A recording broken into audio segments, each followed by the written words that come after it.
A very, very good morning to absolutely everybody that has tuned in today. Ladies and gentlemen, honorable guests and dignitaries, so many dignitaries that are with us and joining us.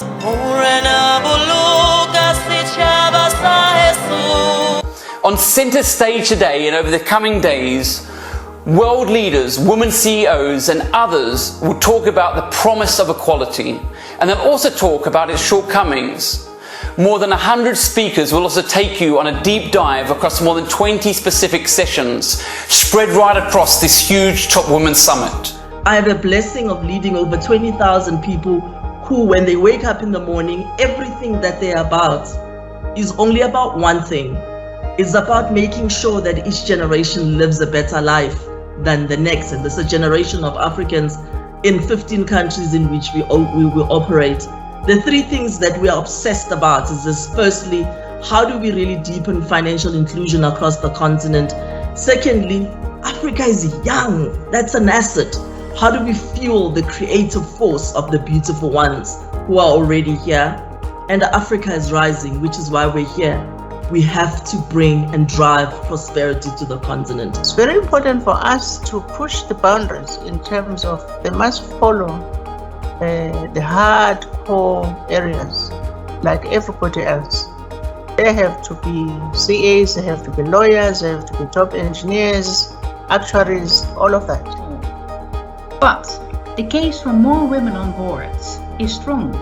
Studies have repeatedly shown that increasing diversity is not only the right thing to do for an organization's culture, it also leads to better business outcomes. The mere fact that it's a woman who really helped me to achieve that. And I thought it could be my last tournament. But with that, I fell in the hands of two women after that who were like, we will take care of you. Now, 27 years into democracy, there is no doubt that South Africa has made meaningful progress towards gender equality. We have to accept that it's not enough just to say the information is out there for women to get. We have to be deliberate and we have to be intentional in terms of establishing the kinds of technical and financial support mechanisms that will support women in terms of compliance and compliance with standards. You're prepared to really put in the hard work and educate yourself and ask the questions, figuring out what cash you need and how much of it up front is probably your first starting point. Women still are quite underrepresented at all levels within mining companies. No, I think what's key for mining organizations, and especially what Implats is doing, I think it starts with policy, making sure that we've got policies that, do encourage women to join the industry. Every year, when we reflect on the courage and resolve of the women who marched on the 9th of August 1956, we celebrate the strides we have made. And of course, when we go through the centuries, African women have shown how adept we can be at navigating leadership, whether it's leadership at home, where women have balanced culture, traditions, and norms that have been prescribed by male-dominated societies, or whether it's raising children. The strategy strongly emphasizes the advancement of women in the belief that gender equality cannot be achieved until and unless women have been empowered.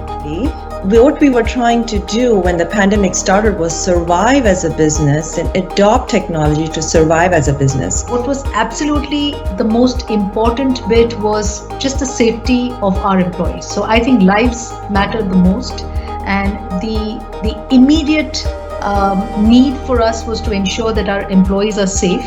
Words of encouragement to get out there and tell your story. There's a reason you started your business.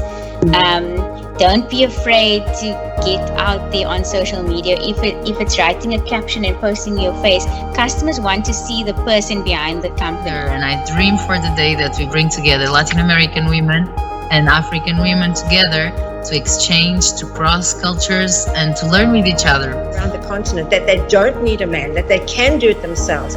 But, what is the crux? The two words, only two words that will make a difference between having that financial freedom and not, and that's hard work.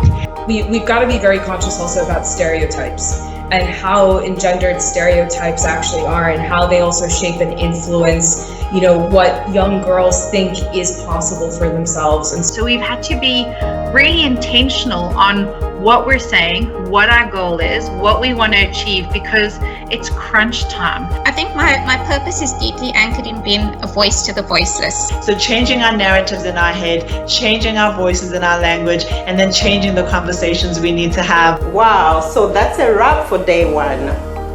I want to say thank you for joining the Standard Bank Top Women Summit. Thanks to our wonderful speakers, thanks to our partners and sponsors, and thank you to our wonderful host, Leanne Manus. You were amazing. Join the fastest growing platform for women who lead.